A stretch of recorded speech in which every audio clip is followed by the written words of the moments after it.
Hello and welcome to the WBB Coaches Report. My name is Rachel Vogel, joined today by head women's basketball coach Danielle Santos Atkinson. Coach, how are you doing today? I am wonderful, thank you. Excellent, Coach. Well, another great week for the Pride, statistically at least. Didn't come away with wins this week, but you had three double-figure performers in Anna Hernandez-Hill, Jaylen Hines, and Jacayla Brown. Definitely an improvement that the Pride has seen in these couple games. So talk about the last stretch that you've seen. Yeah, in these last two games, we've really had a lot of growth, which has been great for us. We're looking for wins within the team, and that's what we want to see. We're going to have small victories and small successes in our journey and in this process, and those eventually will result to wins in the win-loss column. But right now, we're just looking for growth. We're looking to get better and improve as a team and improve individually in our games.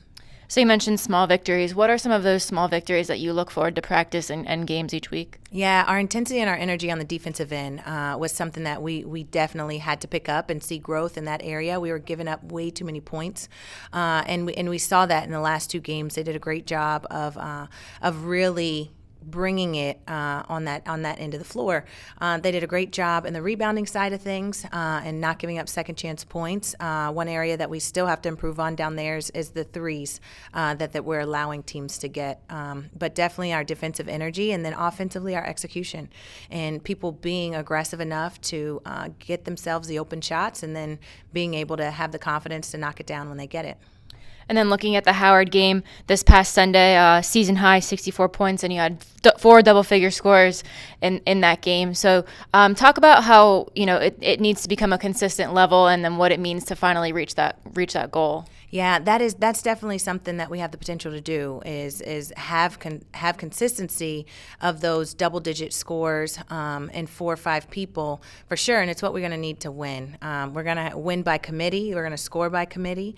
We're not going to have somebody every night come out and score 30, 40 points, and so for us, when we see that, we know that we're sharing the ball, we know that we're executing, and we know that everybody on the team is being aggressive and, again, working hard enough to be able to create open shots for themselves or for their teammates.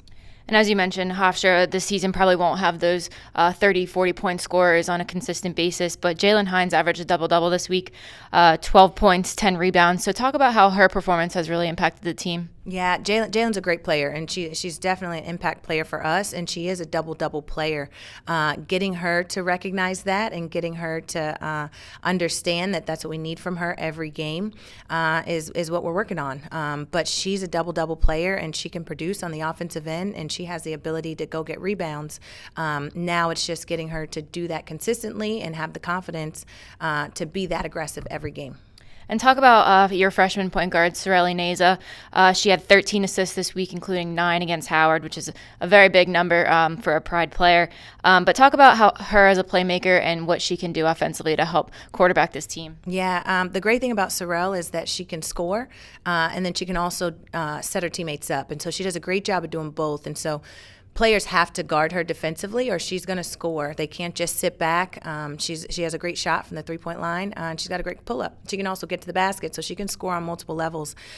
She also does a great job of setting her teammates up. I think what we've seen in the last couple games is her continuing to do what she's done, but also her teammates, again, stepping up and being aggressive to take those shots.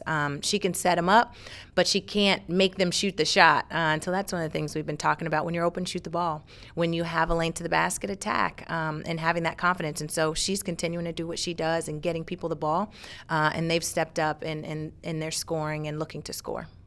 Yeah, well, certainly, as I mentioned, a excellent improvement week for the Pride. But now turning focus to LIU on Saturday, an absolutely winnable game for Hofstra. So talk about what you're going to be working on at practice this week to make sure you get this one on the books. Yeah, again, we have LIU coming up, but we've got to improve as a team. So for us, again, our defensive intensity and our energy on that end, and some tweaks we can make in our zone as well as in our man defense to make sure that we are still limiting points on their end, that we're able to get stops on that end of the floor. Offensively, we're going to work on, they play a good bit of zone, and so we're going to make sure we're working on our zone offense. They play man as well, but just working on our execution, getting the right people the ball, and making sure those right people are taking the shots. Excellent, Coach. Well, as I mentioned, it's certainly been an improvement every game so far for the Pride, and we're looking forward to what the team has to offer these next couple games. And also, I wish you a very happy Thanksgiving this weekend. I wish the team and all alumni, parents, Pride family watching this report. So, Coach, good luck this week. Have a happy Thanksgiving, and thank you very much for joining me today. Thank you very much. Happy Thanksgiving.